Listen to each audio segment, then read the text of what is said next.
It's Thor Love and Thunder Spoiler Edition. If you want to hear my review without any spoilers, go and see the Untitled Review Show video, but if you want me to go into more detail about how this film is sometimes really good, but oftentimes really obnoxious, this is the vid for you. You've been warned.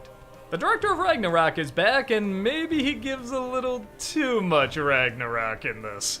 I was really a big fan of that movie and thought they really got the essence of what made Thor so much fun and big and epic, but also goofy all at the same time. This one definitely likes the goofy stuff a lot more. Like, Christ, a lot more. Thor has gone from dad bod to god bod, as they literally use that joke in the movie. That's not too bad. I'm not upset yet. And he leaves the Guardians of the Galaxy to a point where I'm kind of wondering why the hell he went with them at all. And discovers that Jane is back, but not for very long, as it looks like she has cancer. I'll be honest, I didn't dislike Jane in the movies, but I can't say I really liked her either. I didn't miss her not being in the last film, but giving her this disease, I will admit, is kind of instant investment. As soon as you see that, you're like, oh no, I hope she's okay. So I do think that was a clever addition. It also really justifies her being Lady Thor, or is it just Jane? I don't know how this works. There's a Lady Loki. I don't know, whatever you call her. I'm not gonna lie, I wasn't very excited for her in this role, because again, she didn't leave that big an impact on me. I mean, yes, it could be worse. Kat Dennings could be Thor, although I will say she's in this too, and she's actually not that bad. For all the bad comedy in this movie, she's totally fine in this. But seeing her life force tied to this power and trying to figure out how to utilize it in the little time she has, and even trying to figure out what little time she has, was pretty interesting.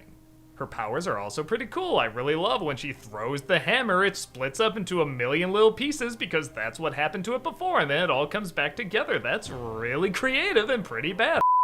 The villain is also not bad. Christian Bale plays this guy who lost his kid and feels betrayed by the gods, and kinda rightfully so. The gods kinda seem like a bunch of in this, and yeah, that is the idea.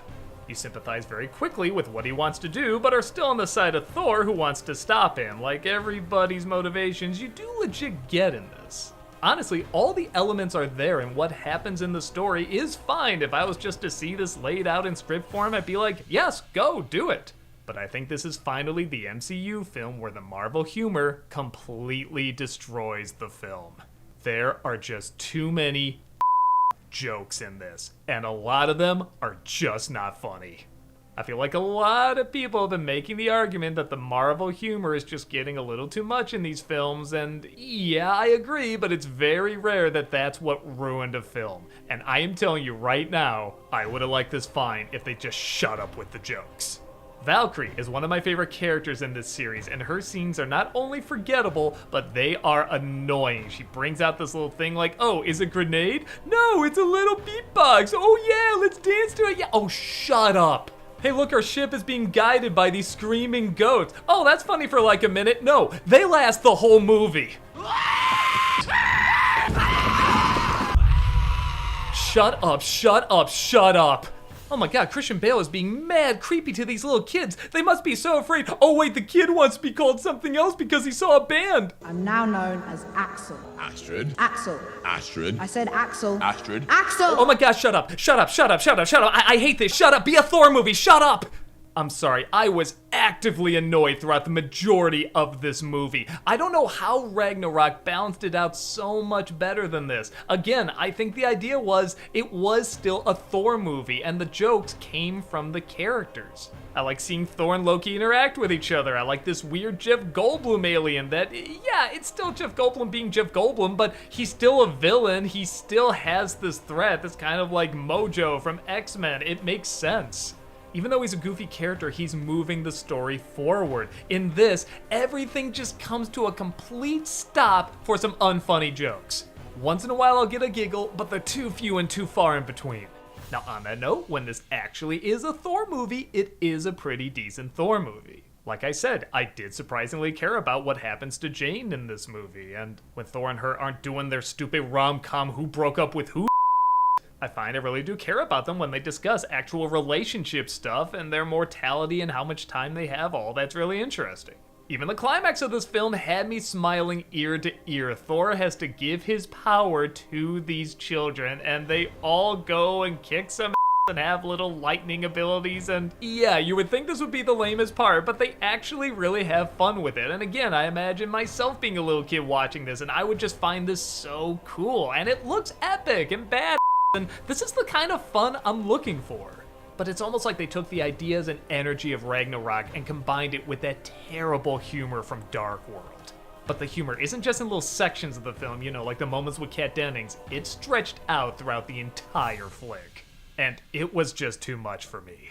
And it's a shame because the stuff they do right, I think is legitimately done right. Jane does eventually die, and you do feel legitimately bad. And yeah, there's an after credit sequence that at first I thought, oh my god, are they gonna bring her back? Was it all for nothing? And no, she goes to where a lot of the other gods die, and it feels right. It feels like a legitimately nice ending for a character that honestly I didn't have much interest in before. Had this movie kept that tone going and tying into the visual style that also looked fantastic and big and epic, but yeah, a little goofy, I think we could have had possibly the best Thor movie. But I don't know if it was the director or Disney or the writers or even just people improvising stuff on set, but the humor just absolutely nuked this film for me. You can tell everybody's trying, nobody's half-ing it here, but I think they just tried to lean too hard into a good thing. With that said, what were your thoughts? Because I guess this movie didn't do that great at the box office. Like, it didn't do terrible, but it did not do the numbers they were hoping. Is it the humor? Is it that just people are getting sick of Marvel movies? Maybe just the character Thor? I'm not really sure, so I kind of want to know your thoughts on it. Did you think it was great and you don't know what the I or other people are talking about? Do you think that this was just doing the same old stuff in the best way or even elevating it to new material? Let me know because some time has passed and maybe your opinion on it has changed since then. Whatever your thoughts, all I can say is I personally expected more Thor from Thor.